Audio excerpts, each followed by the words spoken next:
The chandeliers above glittered like frozen stars, crystal catching every note of the violin ensemble, reflecting light onto gowns worth fortunes and suits stitched by names I couldn't afford to pronounce. Laughter rose in polished bursts from the circles of power that formed and dissolved around the ballroom, a current of wealth and ego moving as one. I stood in the middle of it all, a champagne flute in my hand, smiling because I thought I belonged there. For one fleeting hour, I believed I was finally stepping into a world I had only ever glimpsed from the outside.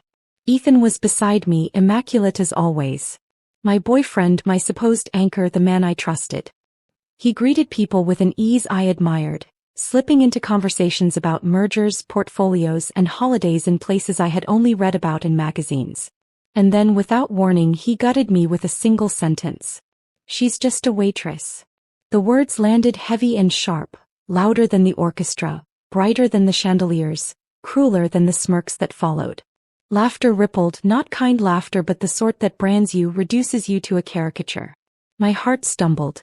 My fingers nearly dropped the glass. In that moment I wasn't Sienna, a woman with dreams and determination. I wasn't his partner.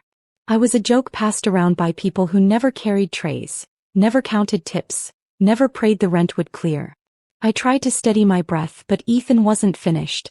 "She's wonderful though," he added with a grin that cut through me. "Keeps the drinks flowing even when we're at home."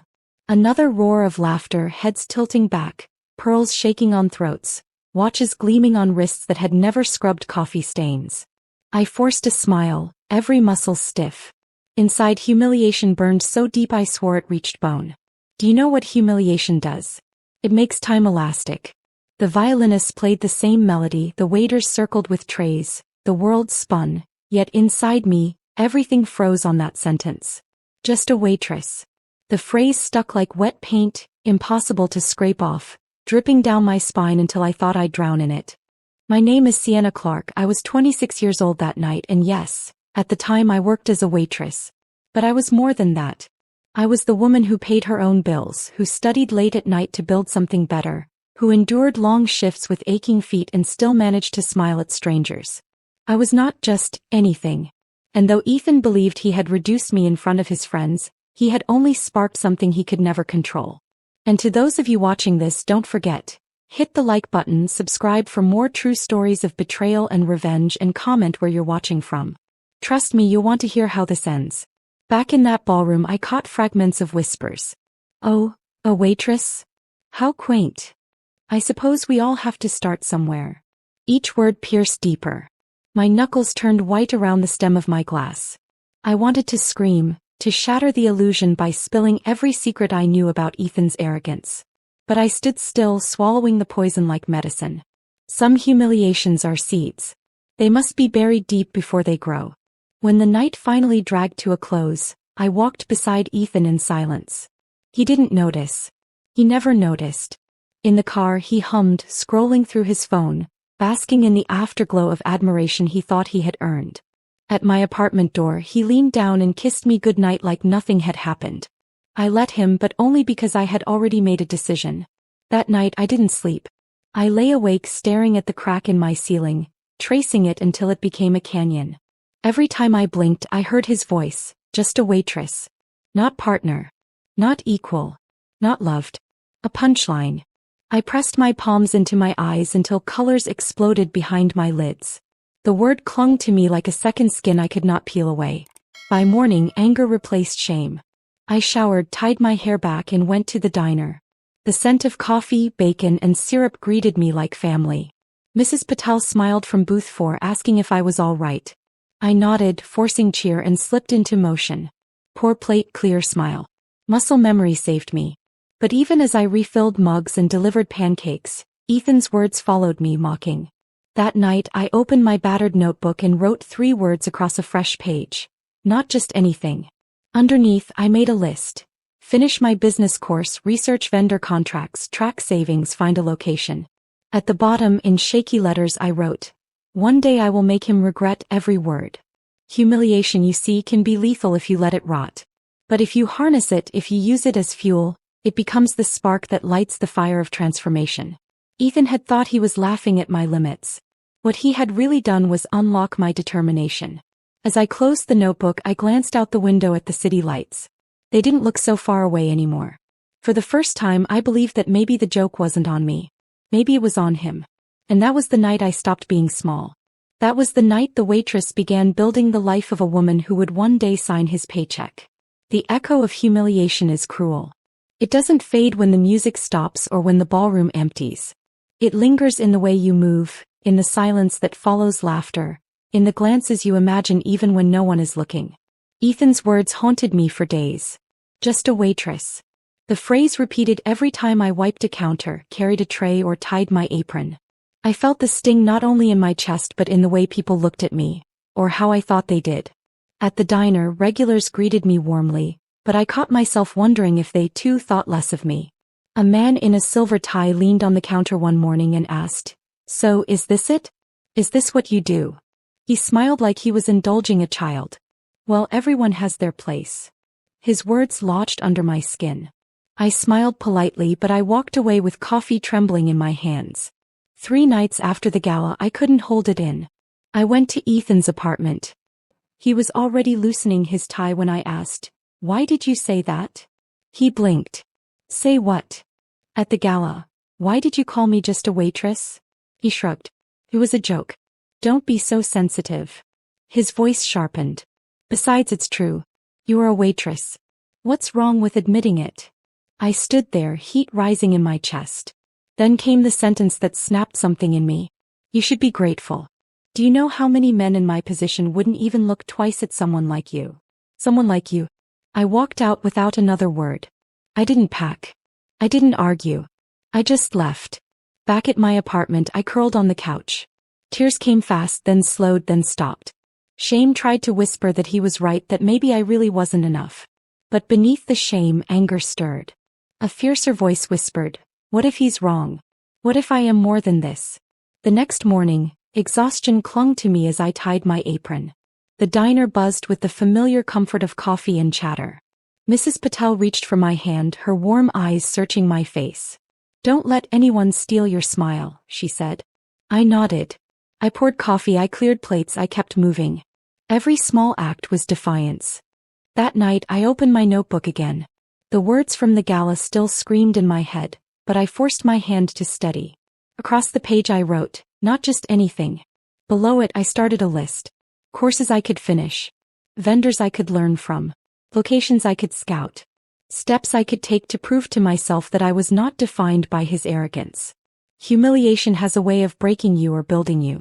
That night I decided it would build me. I didn't know exactly how, but I knew one thing for certain. The girl who walked out of Ethan's apartment wasn't coming back. And neither was the woman willing to let anyone laugh at her for simply surviving. The first weeks after leaving Ethan's apartment were an ache stitched into my bones. I worked shifts until my fingers cracked from scrubbing counters and my back screamed from carrying trays. Yet every time exhaustion whispered that maybe he had been right, I forced myself to remember his smirk, his dismissive voice, the laughter that wrapped around me like chains. Just a waitress. Those 3 words became my fire. I built a rhythm harsh and unyielding. Dawn began at the gym where I punished my body into strength. Days were for the diner, doubles whenever I could get them, tips pocketed with fierce discipline. Nights belonged to the glow of my laptop, the cracked screen balanced on my knees in the booth near the back window. Operations modules. Inventory management. Tax preparation for small businesses. I devoured every lecture, scribbling notes in margins until my pen left grooves in the page. Failure came often. I miscalculated vendor costs. I misunderstood licensing rules. Once, I froze during a practice pitch in front of an online mentor group and shut my laptop in shame. But then I thought of Ethan introducing me to the CFO with a laugh. "She keeps me grounded and hydrated." Rage snapped me back open. I tried again, stumbled again, and slowly the stumbles became strides. Money was tighter than skin on knuckles. I sold my old jewelry, furniture I once thought sentimental, even a dress I had imagined wearing to Ethan's company gala someday.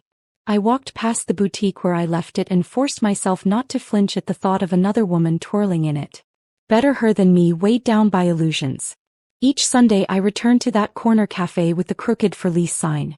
I pressed my palm against the glass, imagining customers laughing inside, the smell of cardamom and coffee filling the air. The landlord's words rang. "Do you have grit?" I whispered back to my reflection, "Yes." Small victories piled like bricks. I negotiated with a pastry vendor for bulk discounts. I convinced a local coffee roaster to let me pay in installments. I found a used espresso machine on auction, polished until it gleamed like hope. I learned to unclog drains, to draft contracts, to calculate margins so thin they could snap if I breathed wrong. The diner staff noticed changes. "You look tired," one said. I smiled. "I'm building." They didn't ask what, but I didn't need them to. The secret tasted sweeter when it was mine alone. The hardest nights were when loneliness crept in. My phone lit up with Ethan's late messages. "You up?" Or worse, a photo from some rooftop bar, him with his arm around women whose smiles looked borrowed. I never replied. Instead, I taped a new note to my fridge. "Every minute wasted on him is $1 stolen from Harbor." Harbor, my name for the cafe, the dream that kept my lungs filled when the world tried to suffocate me. Weeks blurred into months. My savings account crawled upward, each deposit another stone laid in the foundation of my freedom. I cut corners ruthlessly. No new clothes, no fancy meals, no distractions. Every indulgence postponed was another piece of equipment, another month of rent, another promise to myself. There were nights when fear sat heavy. What if customers never came? What if investors laughed as Ethan had? But then I remembered Mrs. Patel's warm hand, the woman in the navy blazer who wrote "Your kindness matters." Proof existed. My worth wasn't hypothetical. It was real, stitched into the people I served, the smiles I gathered, the trust one earned. One evening, after closing the diner, I stayed behind with the manager, who watched me tally receipts. "Ever thought about running a place of your own?" he asked. My throat tightened. "Every day." He nodded once. "You'd be good at it." That sentence fueled me longer than any paycheck. By spring, I had enough for the deposit.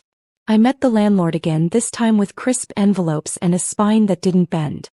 He handed me the keys with a skeptical glance. "Don't make me regret this." I smiled, gripping the cold metal like a sword. "You won't." I unlocked the door to Harbor for the first time alone. Dust coated the counters, the floor creaked, the air smelled of neglect. But to me it was a cathedral. I swept until blisters formed, painted until my arms ached, scrubbed until the space gleamed with the sweat of my conviction. Friends dropped by offering pity disguised as concern. "Are you sure?" they asked. "Shouldn't you have waited?" I only answered, "Watch me." Slowly Harbor took shape. Tables scavenged from thrift stores. Chairs donated by neighbors. Plants gifted from Mrs. Patel's windowsill. A mismatched family of pieces that, together, whispered resilience. I tested recipes late into the night, feeding exhausted coworkers, earning feedback sharper than any critic. Too sweet, too dense, perfect this one. I adjusted, improved, learned. Opening day came with no ribbon-cutting ceremony, no news cameras, no crowd of influencers. Just a handwritten sign. "Harbor is open." The first customer was a teenager who ordered black coffee and stayed to do homework. The second, an elderly man who said the cinnamon buns reminded him of home. By noon, the tables were filled. By evening, laughter bounced off the walls I had once stared at in despair. I locked the door that night and pressed my forehead to the glass. Tears came, but not from shame this time. From triumph. The girl Ethan mocked had been buried. In her place stood a woman who owned every inch of the space around her. And as I turned the key, one thought echoed louder than his laughter ever had. This was only the beginning. Success rarely arrives with fanfare. Mine began quietly, with the steady rhythm of footsteps crossing Harbor's worn threshold, the scrape of chairs on tile, the aroma of cardamom and cinnamon curling into the street. Customers trickled in, some curious, some desperate for caffeine, others drawn by word of mouth. Slowly, curiosity became loyalty. People lingered longer, students tapping at laptops, mothers exchanging stories over tea, strangers finding community in the clatter of cups. I noticed the shift not in profit margins first, but in the way faces changed when they entered. Tired lines softened. Shoulders dropped. Laughter came easier. Harbor wasn't just a cafe anymore. It was an anchor, exactly what I had dreamed. Each night as I counted receipts, I realized something bigger than survival was happening. I was building belonging. But success drew new eyes too. A local food blogger wandered in, camera in hand. She ordered the frittata and a latte with oat milk. She photographed every angle, typing furiously. The next morning, Harbor's name appeared online.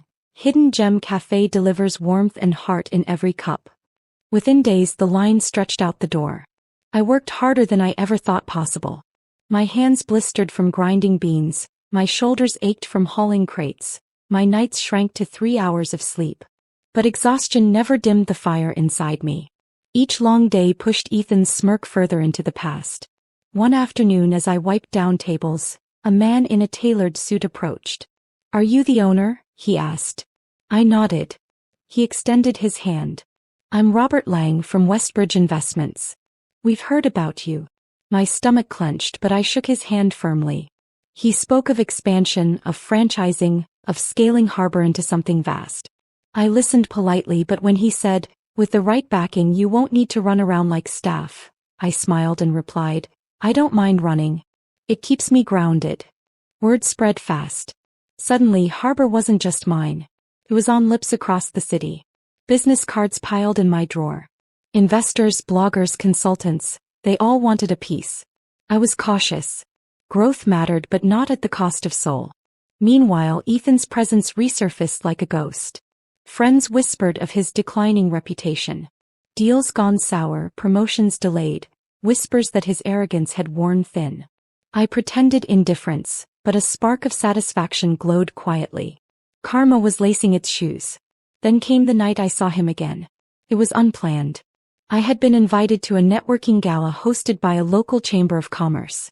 The event was eerily reminiscent of the ballroom where my humiliation had begun. Chandeliers glowed, champagne sparkled, laughter floated. And there across the room was Ethan. His tie too tight, his smile strained. He hadn't seen me yet. I stood taller, my heart pounding not with fear but with power. People approached me now, praising Harbor, asking advice, wanting to collaborate. No one looked through me. No one dismissed me. I wasn't invisible. Ethan finally spotted me. His face shifted, surprise, discomfort, then something that looked almost like regret. He started toward me, but before he could speak, another guest leaned in. "Sienna Clark. I've been dying to meet you. Your cafe is remarkable. You've changed the neighborhood." I smiled, shaking his hand, letting the words hang where Ethan could hear them. For once, I didn't need revenge spoken aloud. My presence was enough. So I wasn't done. Not yet. The story of Harbor was only in its opening chapters. And the day would come when Ethan would sit across from me, not as my superior, not as my equal, but as someone whose paycheck bore my signature. And when that day came, I would finally deliver the justice I had been building all along. The invitation arrived in a plain envelope. No glittering seal, no elaborate crest, just my name typed neatly on the front. Inside was a letter from Westbridge Investments. "We'd like to formally invite you to discuss acquisition and partnership opportunities with Harbor Cafe. Meeting to be held at Westbridge headquarters, Thursday at noon." I read the words twice, then 3 times. Acquisition. Partnership. Headquarters. Each term carried weight. Harbor had grown faster than even I had expected, and now the people who once ignored me were calling me to the table.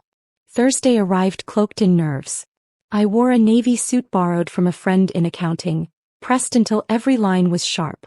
My palms sweated as I rode the elevator to the 32nd floor, heart thrumming like a drum. The doors opened to glass walls, marble floors, and a receptionist with a smile rehearsed to perfection. "Miss Clark? Right this way." She led me into a boardroom that seemed built to intimidate. Long mahogany table, leather chairs, city skylines sprawled across every window. And there, already seated, was Ethan. For a moment the world tilted. His presence was a punch to the gut I hadn't expected. He looked older, his arrogance tempered but not erased. His suit was immaculate, his hair styled, but his eyes gave him away. Surprise. Maybe even a flicker of panic. I held my ground, spine straight, expression calm. "Miss Clark," one of the executives greeted me. "We've heard remarkable things. Harbor is on everyone's radar. Congratulations." "Thank you," I replied, my voice steady. The meeting began. They spoke of numbers, expansion, brand potential. They wanted to scale Harbor, to franchise, to turn my small dream into a corporation. I listened, nodding, asking pointed questions. My months of study paid off. I wasn't lost in their jargon. I understood margins, projections, risks. Each answer built my confidence brick by brick. And then Ethan cleared his throat. As you know, he said smoothly, I've been with Westbridge for years. I would personally oversee the transition should Ms. Clark agree. Transition. Oversight. His words dripped with condescension as if he still saw me as the girl holding trays, not the woman who had built something from dust. I smiled politely. That's generous of you, Ethan. But I oversee Harbor myself. Always have, always will. The room quieted. His jaw tightened. I turned back to the executives. If we're discussing partnership, understand this. Harbor's identity is non-negotiable. It's not just a business. It's a community. You can't franchise belonging. You can't mass-produce kindness. One executive leaned forward. Strong words. And yet, Ms. Clark, you've built something extraordinary. With your permission, we'd like to move forward. The deal includes substantial capital infusion. You'd remain CEO, full creative control. Ethan would serve under your direction as liaison. Serve under my direction. The phrase hung like music. I glanced at Ethan. His face paled, the mask cracking.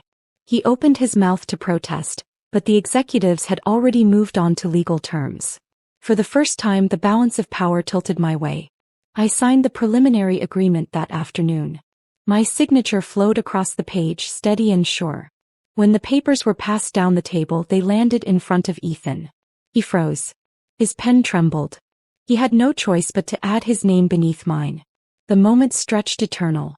The man who once introduced me as just a waitress now signed beneath my authority. I felt no need to gloat, no urge to mock him. The silence between us was louder than any insult. My triumph was not in words but in the ink binding him to my vision. When I left the building, the city air felt different. Lighter. My reflection in the glass doors showed a woman who had survived humiliation, clawed her way through doubt, and emerged holding the pen that rewrote the story. And deep down I knew the finale was yet to come. The world had only just witnessed the beginning of my revenge. The story of Harbor traveled faster than any delivery I could make. A columnist called it a small miracle. A radio host said it sounded like a movie. Strangers posted photos of our window at dusk, cups glowing like lanterns. I kept working. I kept sweeping the floor and tasting the soup and fixing the wobbly leg on table 3. I kept showing up because triumph is a habit, not a headline. The first quarterly review with Westbridge happened on a windy Monday. I arrived early with my notes tabbed, numbers inked in colors. The boardroom felt smaller now, as if my resolve had taken up space. Ethan sat 2 seats down, posture neat, attention narrowed like a blade. He avoided my eyes. The executives didn't. They asked about community programs, waste reduction, wages. I answered without flinch or flourish. When they praised the retention rate, I thanked my team by name. After the meeting, Ethan waited by the glass wall that overlooked the city. Sienna, he said, voice low. I owe you an apology. The sentence hovered, brittle. You don't owe me anything, I replied. He swallowed. I was cruel. I nodded. You were honest about what you valued. That honesty set me free. Something tired flickered in his face. He looked past me to the street far below, to the buses, to the tiny people with paper cups and big lives. You won, he said. No, I answered gently. I worked. At Harbor we added a pay-what-you-can hour at opening. The line wrapped the block the first week. Night shift nurses, bus drivers, students with sleep in their eyes. We wrote names on cups like spells, learned the regulars' jokes, kept a bowl of fruit near the register for anyone who needed it. An old man in a navy coat mended our awning with thread he pulled from his pocket. A girl brought a violin one afternoon and played a song that made the milk froth tremble. Success did not erase struggle. A shipment spoiled in summer heat. A pipe burst after midnight. An online review accused us of being too earnest. I fixed what I could, learned from what I couldn't, and let the rest pass through me. I no longer confused inconvenience with failure.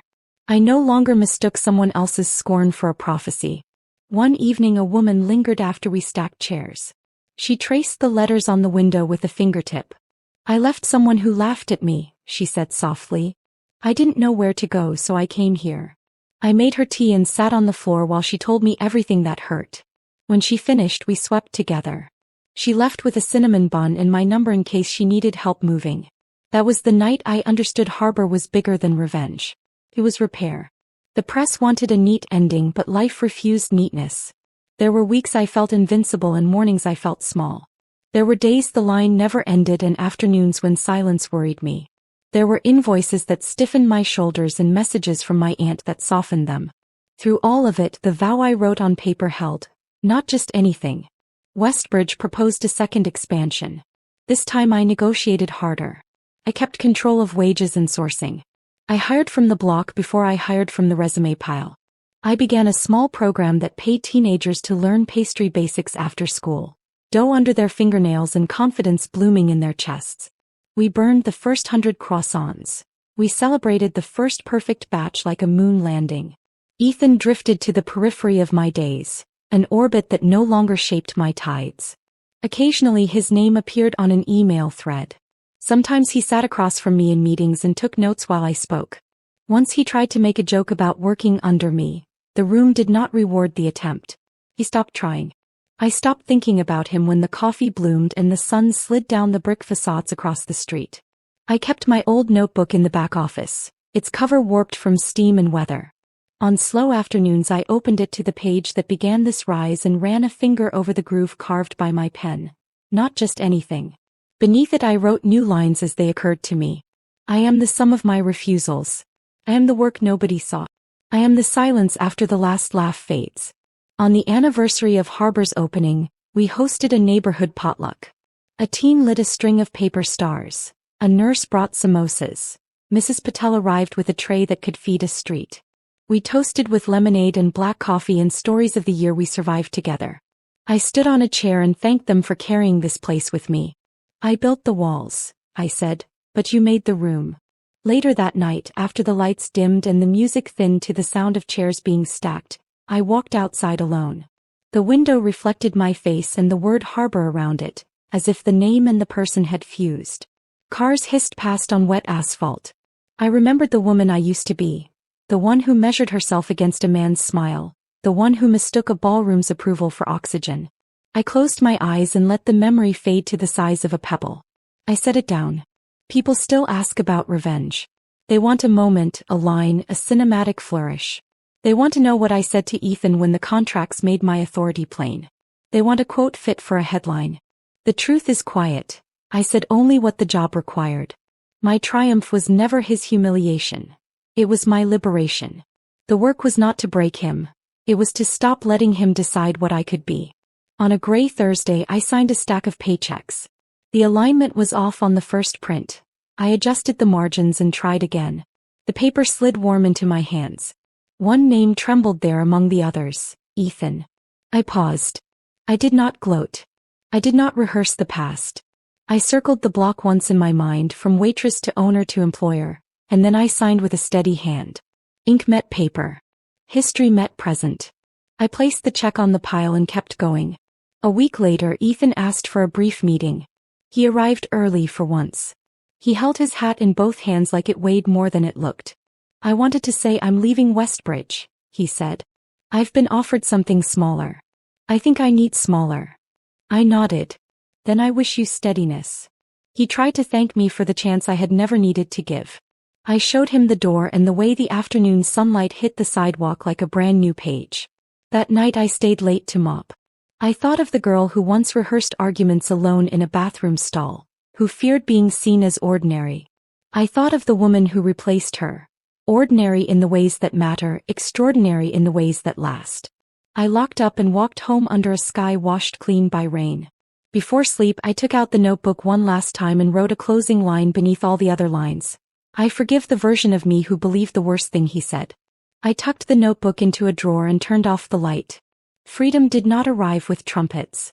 It arrived with quiet competence, with the slow burn of a life tended to daily, with the certainty that no one's laughter could unmake me.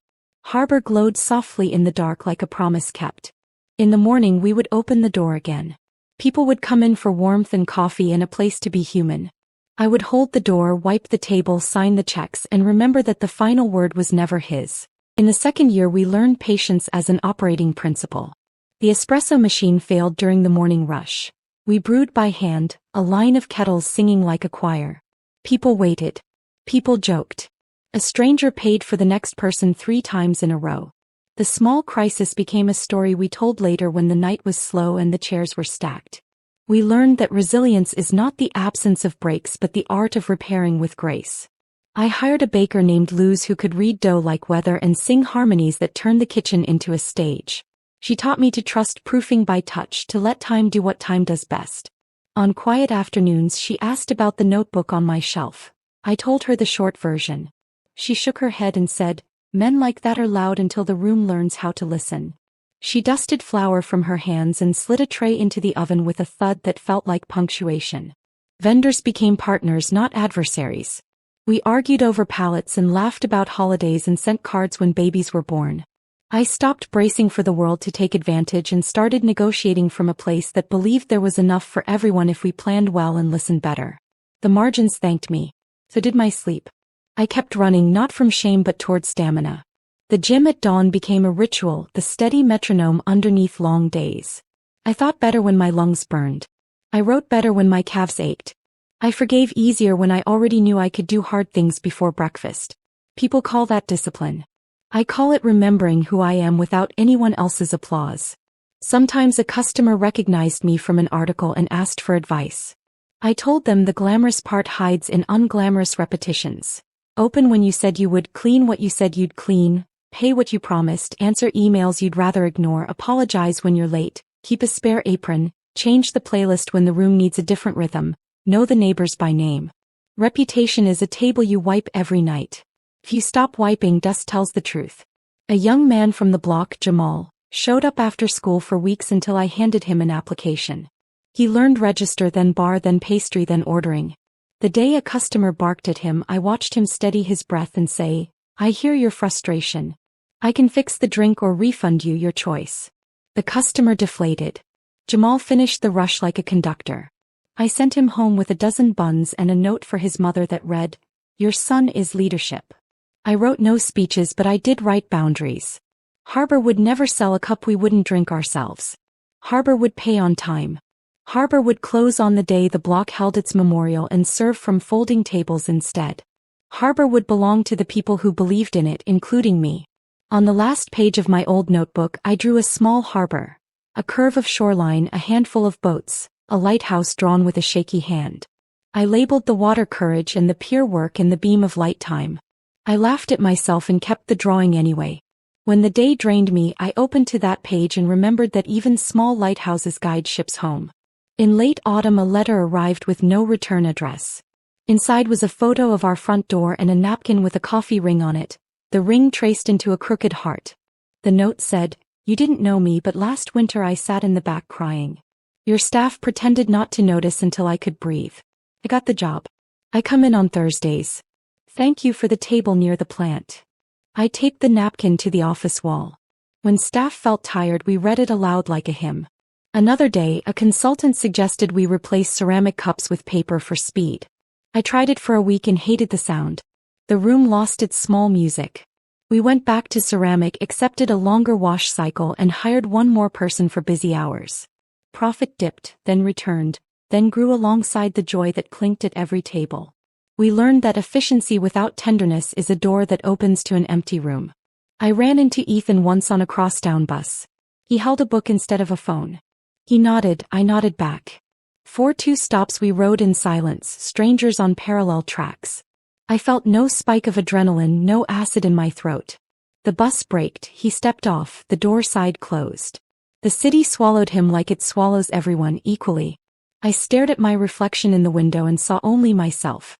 The winter we tried maple scones. Snow piled against the curb so high that customers had to step like mountaineers to reach the door. They came anyway, boots spraying slush, cheeks bright, stories brighter. A kid wrote a poem on a napkin about steam and soft chairs and the way cinnamon smells like a blanket. I asked for a copy and pinned it next to the napkin heart. The wall became a collage of our reasons. The second review from Westbridge ended in under an hour. "You've exceeded every benchmark," the lead said. I thanked them and added that our proudest metric didn't fit their spreadsheet. A first-name basis across the register. They smiled politely, unconvinced. That was fine. Numbers paid the bills. Names built the place that paid the bills. On an ordinary Tuesday, a delivery driver asked why we were called Harbor. I told him the truth. Because I needed a place to dock when the weather turned. Because some of us are building boats while others are learning to swim, and all of us deserve a light that says, you are close to shore. He grinned and said, keep the light on then, and left whistling. When the city awarded us a small grant for community impact, I bought sturdier stools and a new dishwasher that didn't sound like a storm. I also bought a corkboard shaped like a wide door. Above it I hung a sign that read, tell us what saved you this week. People pinned bus tickets, grocery receipts, Polaroids, appointment cards, sticky notes with one word: therapy, sleep, forgiveness, water. The board filled and refilled until the holes in the cork told their own quiet story about second chances and practiced hope. The last time I thought of Ethan as a villain was the morning I watched the sun lift itself from behind the warehouse across the street and turn the chalkboard menu to gold. The room was empty, the floor newly mopped, the first pot just beginning to bloom. I understood, suddenly and without drama, that the truest revenge had nothing to do with him at all. Revenge in my life was simply refusing to shrink again. It was tending the door. It was learning each name. It was paying people on time. It was a refusal to confuse cruelty for taste or noise for wisdom. We close earlier now on Sundays. I walk home by the river and count the boats.